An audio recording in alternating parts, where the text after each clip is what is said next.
palavra.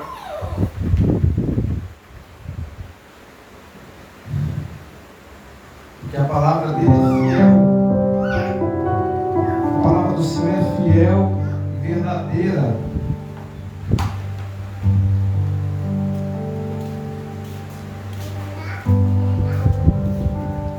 O direcionamento do Senhor para nós nessa noite se encontra no livro de Lucas, o Evangelho de Jesus Cristo. Quem escreveu, quem relatou, Lucas, capítulo 4, versículo de 1 a 13.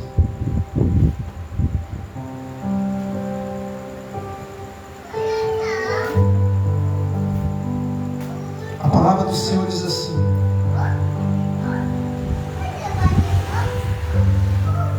Jesus, cheio do Espírito Santo, voltou do Jordão e foi levado pelo Espírito ao deserto.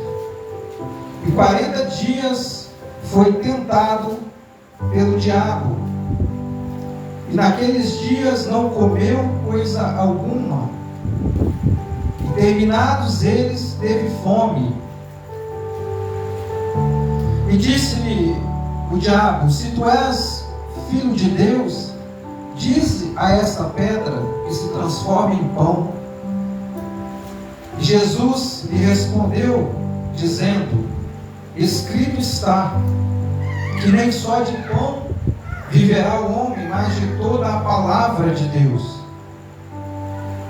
E o inimigo, levando a um alto monte, mostrou-lhe no momento de tempo todos os reinos do mundo. E disse-lhe: Satanás, dar-te-ei-te todo este poder e a sua glória, porque a mim me foi entregue, e eu dou a quem eu quero. Portanto, se tu me adorares, tudo será teu. E Jesus respondendo, disse-lhe: vai-te, Satanás, porque está escrito: adorarás o Senhor teu Deus, e só a Ele servirás, ou só a Ele prestará culto. Levou-o também a Jerusalém e pô-o sobre o pináculo do templo. E disse-lhe: se tu és o Filho de Deus, lança-te aqui abaixo.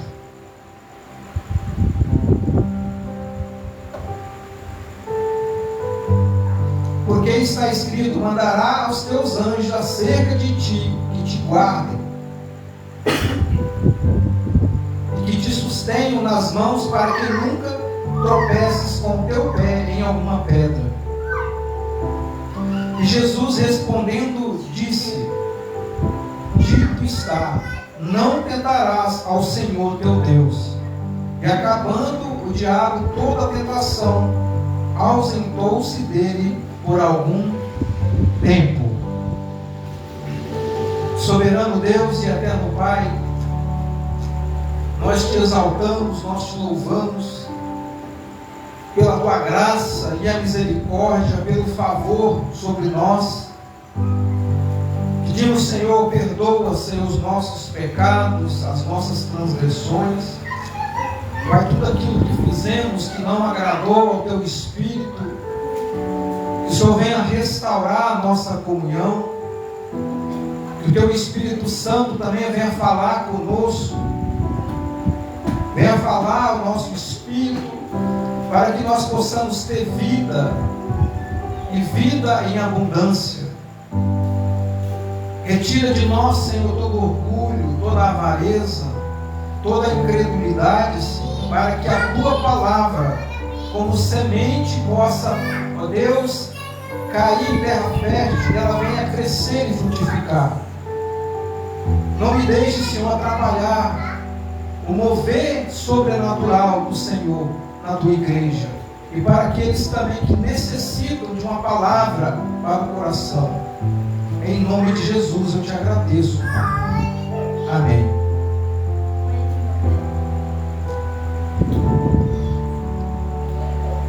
Um texto bastante conhecido na Escritura. Aqui fala um relato Logo no início do ministério de Jesus Cristo, Jesus ele havia sido batizado no Jordão. João Batista havia batizado Jesus.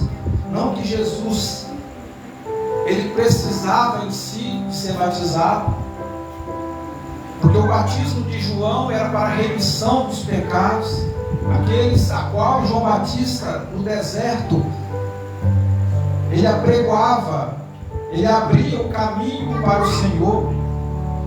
E nesse dia Jesus ele vai até João Batista, e João Batista ele se acha indigno de batizar Jesus, mas Jesus responde para ele que era necessário que ele cumprisse, porque Jesus ele não fazia aquilo que ele queria, mas ele fazia aquilo que o Pai estabeleceu numa agenda celestial para que ele cumprisse.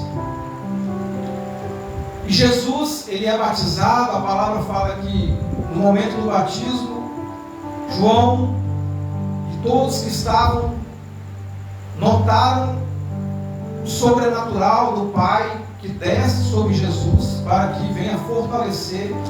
A unção de Deus ela desce sobre Jesus por meio do Espírito Santo. E uma forma que a gente, como cristão, nós vemos na nossa caminhada, principalmente no começo da nossa trajetória, é que Deus ele quer nos capacitar, ele quer nos colocar em um patamar de nível de autoridade, de conhecimento, de discernimento.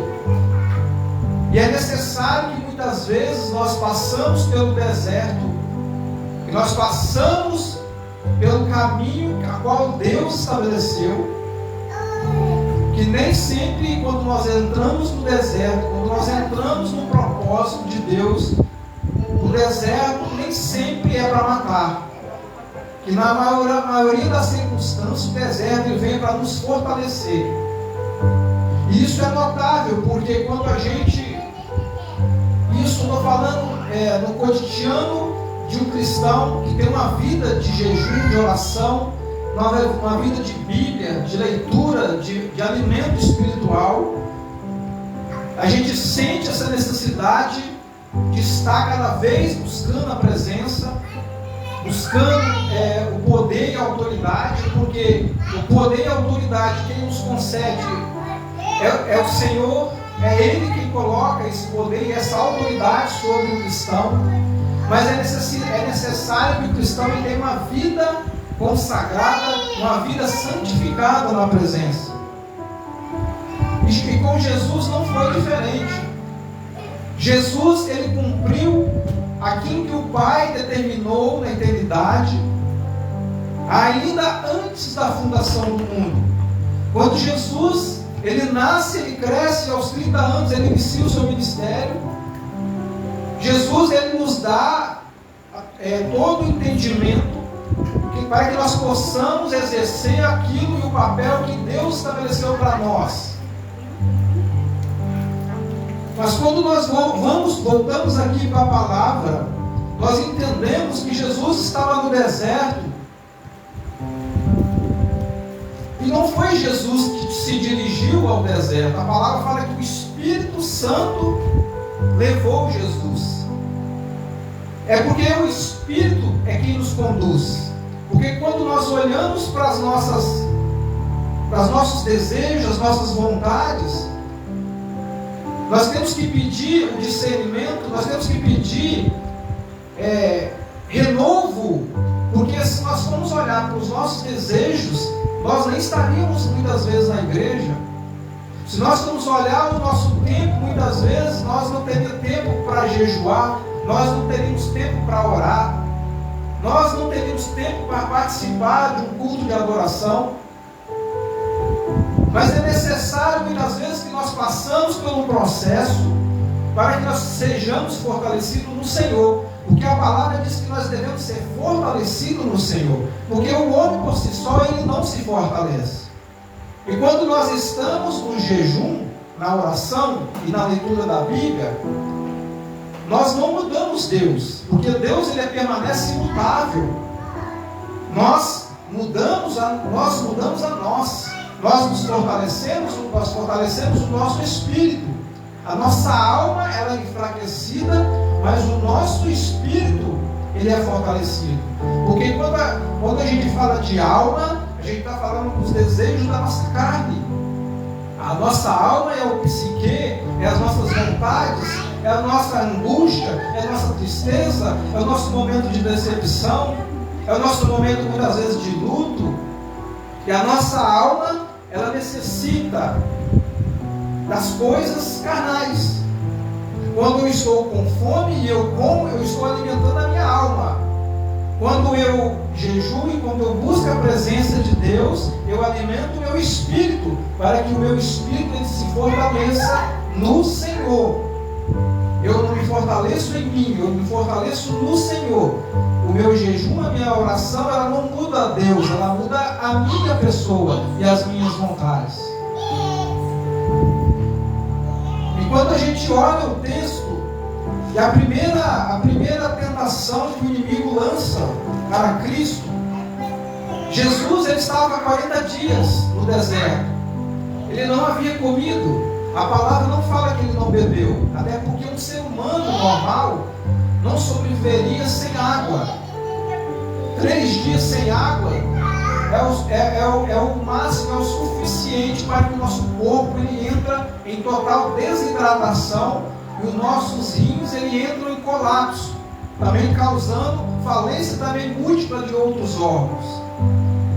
O homem em sã consciência ele não faz muito tempo de jejum sem água. E Jesus ele era muito sábio e ele sabia o que ele estava fazendo, o alimento que ele estava buscando. Assim como ele diz, a minha comida e a minha bebida é fazer a vontade do meu Pai.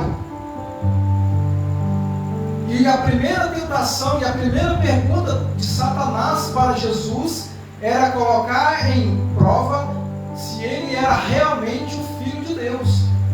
E o objetivo do inimigo é lançar dúvidas sobre mim, sobre você, em quem você é em Deus.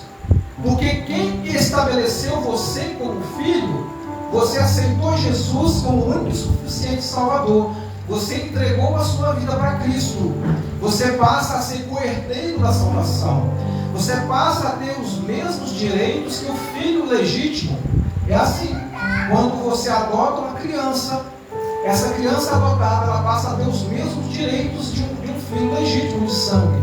E assim não faz distinção entre nós e Jesus. Por isso que quando o inimigo ele tenta o ser humano, mas quando o ser humano está alinhado ao propósito de Deus, ele vai perguntar: se tu és mesmo o Filho de Deus, se você serve mesmo a esse Deus vivo, faça isso, faça aquilo. Mas a vontade do inimigo era que os desejos, os olhares sejam direcionados para as coisas terrenas, para as minhas vontades, para os meus desejos carnais. Porque quando a gente está em fome, a nossa carne ela clama pelo alimento. E isso eu falo porque a gente vive isso todos os dias. A gente quando entra em 2, 3 dias no jejum, só no líquido, a sua carne ela clama. Mas a gente vê que é possível suportar quando nós estamos firmes no propósito que Deus estabeleceu para nós. É necessário que nós renunciamos às nossas vontades, é necessário que nós renunciamos os nossos desejos para que o nosso espírito seja fortalecido. E o inimigo, o objetivo dele é nos incitar a desistir. E vem em nossos pensamentos muitas vezes, quando nós entramos no propósito de jejum e oração, o inimigo vai falar e vai tentar: isso não está valendo. Isso não vai dar em nada. Quem já entrou em propósito de jejum e oração, pode ter certeza, vai chegar no segundo, se você fez 3 dias de jejum, você vai ver que depois de 24 horas, o seu estômago começa a doer, a sua carne começa a clamar por comida. Mas depois das 24 horas, você vai se acostumando com isso. Só que o inimigo, ele lança coisas na nossa mente, isso não vai dar em nada. Para que você está fazendo isso? Deus nem está olhando para esse sacrifício. Quem já experimentou já pode falar com convicção daquilo que eu estou falando.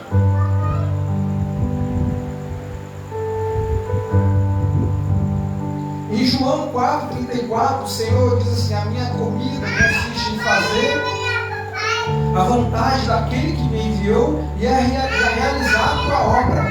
Então, se eu fui chamado para fazer a obra do Senhor, o inimigo certamente ele vai levantar questionamento quem eu sou em Deus, ou até mesmo ele vai usar pessoas para te confrontar, para te dizer se você realmente é o filho legítimo do Senhor e o qual te levantou para fazer a obra. Não é diferente. O inimigo ele não desiste. O cristão que achar que vai aceitar Cristo, ele vai se tornar um participante do reino e ele não vai ter luta, ele pode esquecer. Isso é um ensino totalmente herege. Todos aqueles que aceitam e entram para o reino como filho do Senhor, como filho do Deus Altíssimo, certamente o inimigo vai tentar contra as nossas vidas.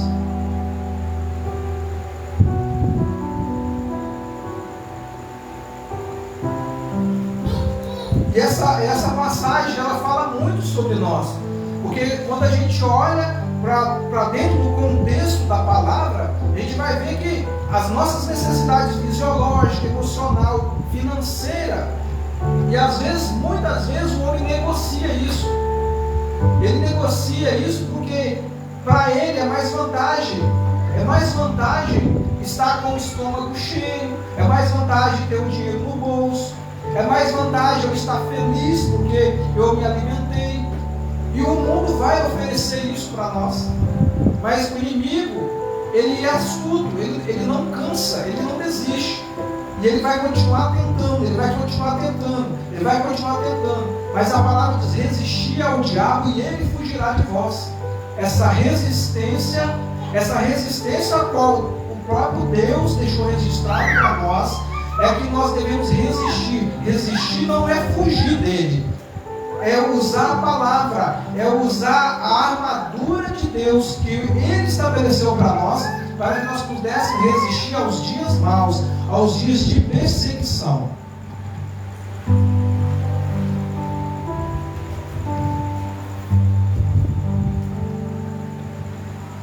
E a tentação continua.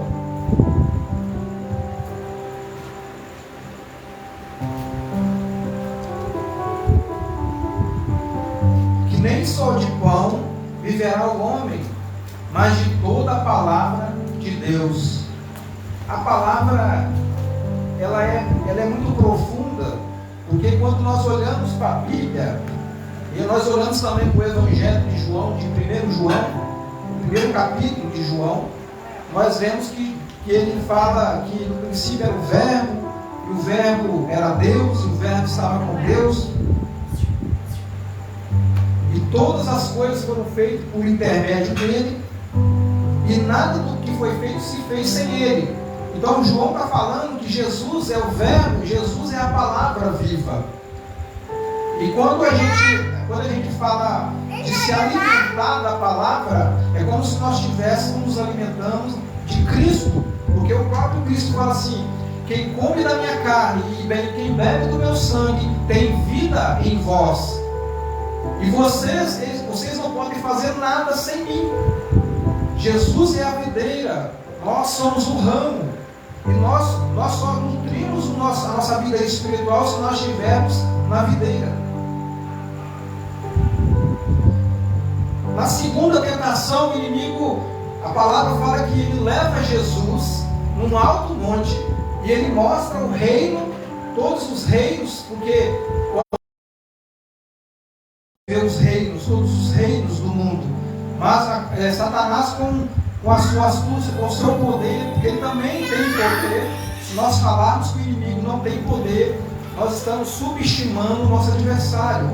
Ele leva Cristo em cima do alto monte e mostra para ele os reinos do mundo. Ele diz, se você me adorar, se você se dobrar e se curvar diante de mim, eu lhe dou todos esses reinos. Mas só que ele não estava entendendo, porque Jesus, o fato de Jesus estar naquele sofrimento de 40 dias de jejum, e ainda viria um sofrimento ainda maior na cruz do Calvário, Jesus, se nós fôssemos olhar para um ser humano comum como nós, talvez nós trocaríamos. E assim como muitos têm feito, largar a presença de Deus, largar a salvação, largar a eternidade pelas coisas terrenas. Talvez o inimigo, sim, se Jesus resolvesse adorar ou se curvar, ele talvez até receberia um trono da terra. Ele seria um grande rei na terra, assim como o povo hebreu, assim como os judeus esperavam que Jesus viesse para estabelecer um reino terreno. Mas quando Jesus, o próprio Cristo, quando estava perante a Pilatos perguntou: tu és o rei dos judeus? Ele disse: meu reino não é deste mundo, e tu dizes que eu sou. Porque Jesus já estava deixando claro que ele não veio para estabelecer um reino terreno, porque o reino de Cristo é um reino eterno. E é por isso que ele deixou a igreja preparada para que a igreja também pudesse ir para este lugar. Um local onde a igreja preparada, a igreja lavada e remida no sangue, uma igreja que não vende os seus princípios e valores, aqueles que não troca a sua vida com Deus por um like no Facebook, não troca a sua vida com Deus por um momento de fama no Instagram, que eu não vendo a minha pregação por altos valores como a gente vê aí fora. Não faço e não transformo o púlpito em um balcão de negócio para negociar valores como cristão. Eu não posso negociar os princípios e valores como cristão. Eu tenho que dar um bom testemunho para a igreja. Eu tenho que dar um bom testemunho também para o mundo, que assim como eu já preguei aqui, nós somos a carta de Cristo, e as pessoas que estão ali fora nos leem. Qual é o meu comportamento perante a sociedade? Qual é o meu comportamento perante a igreja? E qual é o meu comportamento perante ao Senhor? Porque se nós estivermos esperando likes, joinhas, se nós estivermos esperando a aprovação do homem, mas se nós estivermos em desaprovação com o Senhor, de nada adianta. Eu sempre vou falar, eu não vou buscar aprovação humana, mas eu quero ser aprovado pelo Senhor. E não negociar os nossos valores cristãos, não negociar a nossa vida de oração, a nossa vida de comunhão com o Senhor, nos garante uma vida eterna, nos garante uma comunhão eterna com Deus. E o objetivo do inimigo é olhar para o cristão. O inimigo não vai tentar quem está no mundo, ele vai tentar quem está na presença. É mais fácil Satanás levantar uma alta hierarquia espiritual e mandar para dentro de uma igreja, do que ele mandar uma alta hierarquia espiritual para dentro de uma boate. Ele não vai fazer isso, porque aqueles que estão na boate, aqueles que estão no mundo das drogas, da prostituição, já estão nas garras dele. Ele vai levantar demônios específicos, potestade, principados, legiões, para tentar atacar os que estão dentro da igreja. Para quem tem o mínimo possível de conhecimento em batalha espiritual, vai entender o que eu estou falando. A igreja que busca na palavra o conhecimento da verdade, porque a verdade liberta, vai saber que as maiores investidas do inimigo é dentro da igreja.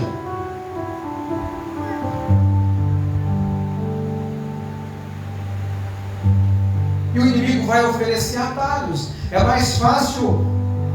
Eu até há um tempo atrás, eu estava vendo um podcast de uma pessoa que ela se desviou da presença.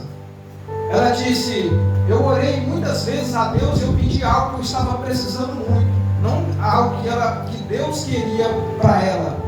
Mas ela disse: eu orei a Deus e Deus não me deu. E eu pedi ao diabo e ele instantaneamente me entregou. E é isso que o inimigo faz. Ele te dá atalhos, mas ele te leva para o buraco da perdição. Ele te dá um alimento saboroso, mas que vai te corroer por dentro, vai ficar amargo no seu estômago. Ele vai te dar um caminho largo, mas que vai te levar para o caminho de perdição. Ele vai te dar coisas terrenas para que você abandone as coisas celestiais.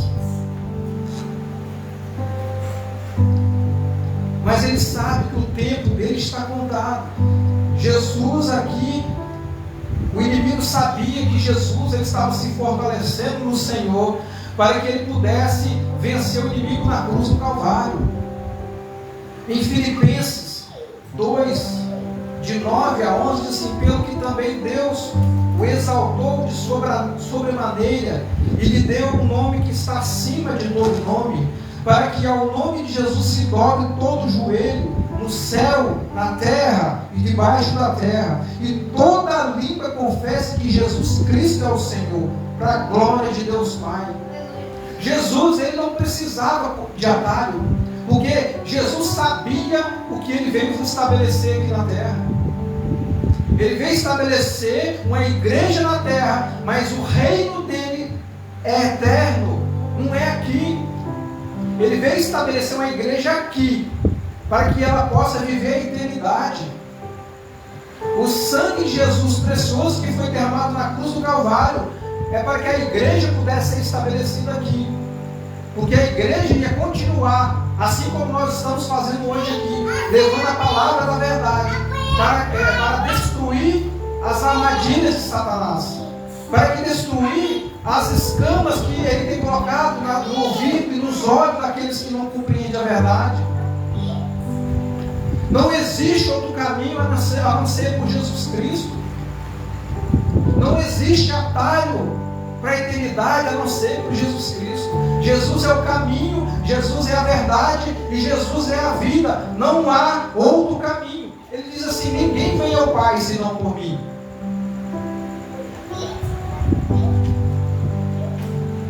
Nós precisamos entender isso e pregar contra o pecado, pregar a verdade, irmãos. São poucos que querem fazer. Eu sempre falo, muitos. Eu nem abro agenda para pregar fora, até por causa do meu tempo, por causa do ministério aqui. Mas eu falo que se eu for pregar em outros lugares, as pessoas não vão me chamar de volta, porque eu prego aquilo que está na palavra.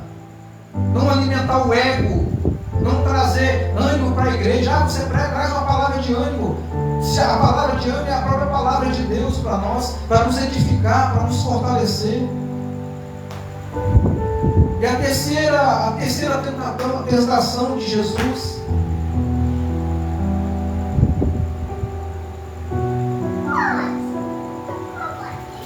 O inimigo leva ele no pináculo do templo, em Jerusalém. Para quem conhece, o templo é muito alto. E do alto do pináculo do templo, eu acredito que naquela época existiam muitas pessoas que estavam ali peregrinando. E era um momento de muito acúmulo de pessoas. E com o objetivo de Satanás era fazer com que aquilo se tornasse um show pirotécnico, um show onde as pessoas iam olhar, e Jesus, ele não veio para isso. Porque o fato dele falar assim: se lançam daqui para baixo, e os anjos, e peça aos anjos para que eles vão te pegar e não vão deixar você cair. E Jesus não veio para dar show, Jesus não veio para subir em palanque. Jesus não veio para dar show, para que as pessoas pudessem engrandecer o nome dele apenas pelas coisas que ele fazeria aqui na terra. Não era um circo. Jesus detestava esse tipo de coisa. Jesus expulsou os cambistas que estavam no templo, vendendo e fazendo negócio. Jesus era um homem que nos deu exemplo de como se comportar como testemunho fiel na presença do Senhor.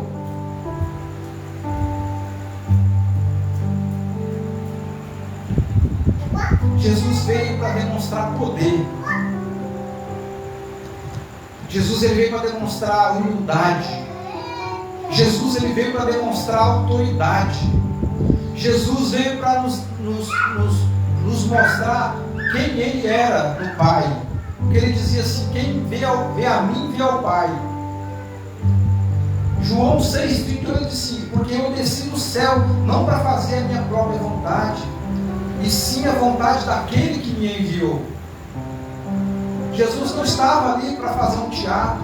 Jesus não curou tantas pessoas. Jesus não salvou tantas pessoas apenas porque ele estava fazendo aquilo ali porque ele queria, ou porque isso aqui é uma diversão.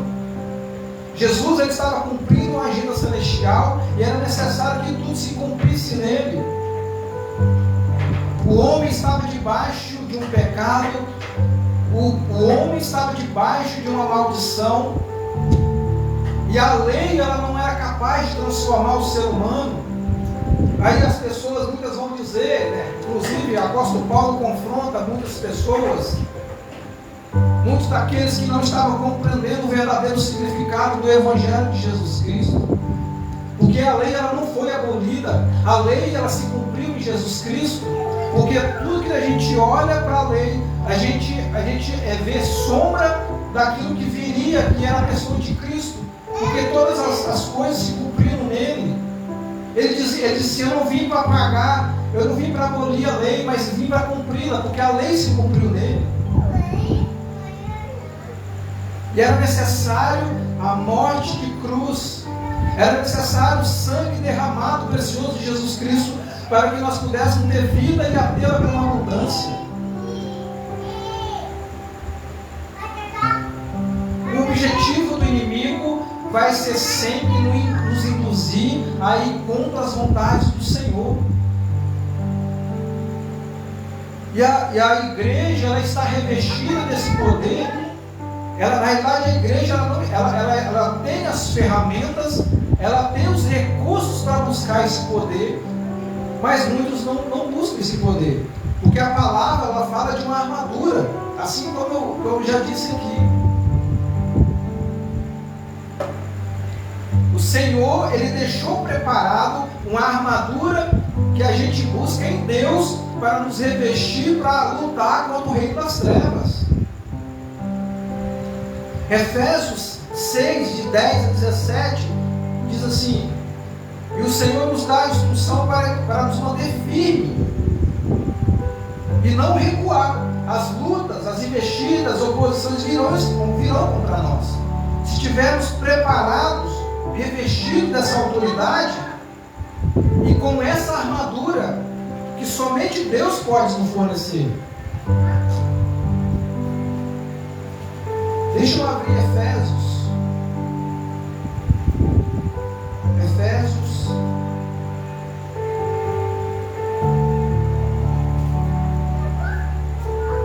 Efésios 6. Muitos não fazem uso dessa armadura. E a armadura ela precisa ser completa. Se estiver faltando, você pode ter o capacete, você pode ter o escudo, você pode ter a couraça, você pode ter o calçado, mas se você não tiver a espada, você está vulnerável.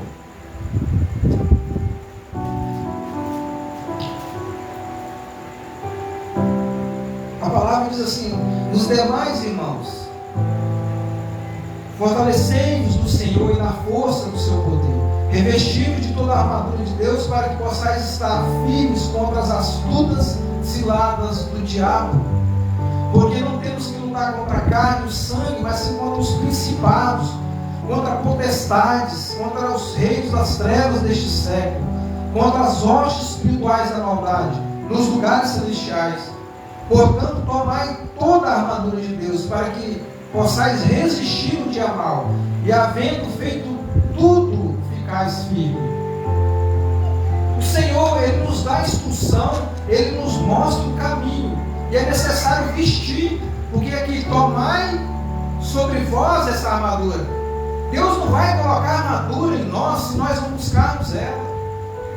vestir a armadura, é necessário que nós queiramos vestir a armadura. É por isso que muita gente está perecendo, muito cristão está perecendo, porque não se veste com a armadura. E a palavra fala que nós não lutamos contra a carne nem o sangue. Nós lutamos contra as forças espirituais. E coisas espirituais se vencem de forma espiritual. Se eu e você estamos passando por dificuldade, se o inimigo está tentando nos derrubar, é necessário que nós buscamos em Deus essa armadura.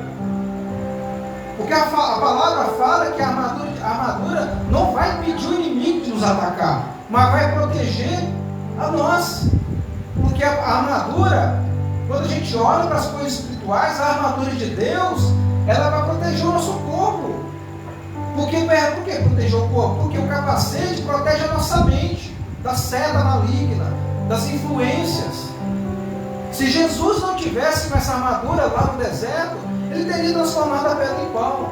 Ele teria se ajoelhado perante o inimigo. Ele teria pulado de cima do pináculo.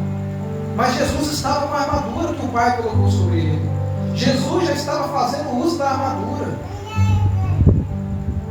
E quando eu estou em batalha no reino espiritual, e se eu ver que eu estou perdendo essa guerra, eu preciso revestir de armadura de Deus. Eu preciso ir para o jejum, eu preciso ir para a oração, eu preciso ir para a Bíblia. Porque a palavra fala vencer nos dias maus. E muitas pessoas estão num barco à deriva.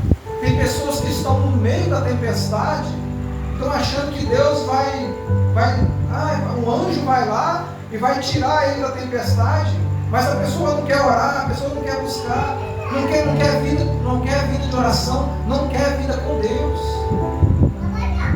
E essa palavra de hoje fala muito conosco, porque nós muitas vezes estamos no deserto. E se nós não estivermos vestidos a armadura de Deus, se nós não estivermos preparados com essa couraça da justiça, com escudo, com capacete, com calçado e com a espada, nós não vencemos essa guerra. Porque Jesus nos deu autoridade no sangue e no nome dele, assim como eu disse. Porque pelo nome dele nós vencemos as guerras. É pelo sangue dele que nos guarda, nos livra. Que fica essa mensagem para mim e para você, que fica essa palavra para nós, que talvez você que está participando conosco, você que está ouvindo essa mensagem, talvez você pode estar passando pelo deserto, talvez você está passando pelo deserto, mas muitas vezes o deserto é o Senhor tentando fortalecer você na caminhada. Mas será que realmente muitas vezes é o Senhor? Será que não foi opções, não foi atalhos que eu peguei que estão me levando para o deserto? E se eu estiver no deserto e eu não estiver fortalecido no Senhor, eu não venço essa guerra. E muitos cristãos estão perdendo essa guerra porque não estão fazendo uso das armas espirituais. Não adianta se o vizinho está levantando contra você, se o irmão, a família estão levantando contra você que está na presença. Entenda uma coisa: a sua luta não é carnal, a sua luta é espiritual. Vai para o joelho, vai para a oração, vai para o jejum e vai se fortalecer no Senhor, na força do seu poder. Se eu fosse desistir pelas perseguições, se eu fosse desistir pelas calúnias, se eu fosse desistir pela oposição, eu nem estaria aqui pregando essa palavra.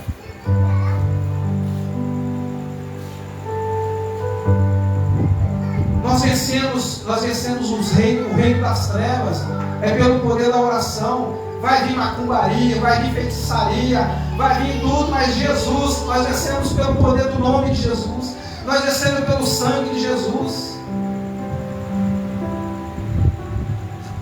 O inimigo já está vencido, ele já foi vencido na cruz do Calvário. O sangue de Jesus tem todo o poder, o nome de Jesus tem todo o poder.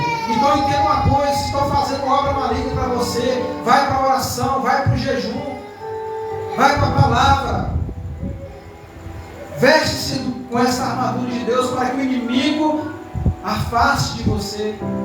Resistir ao diabo e ele fugirá de vós. A palavra fala que o Senhor nos deu autoridade para pisar serpentes, escorpiões, e nada nos causará dano.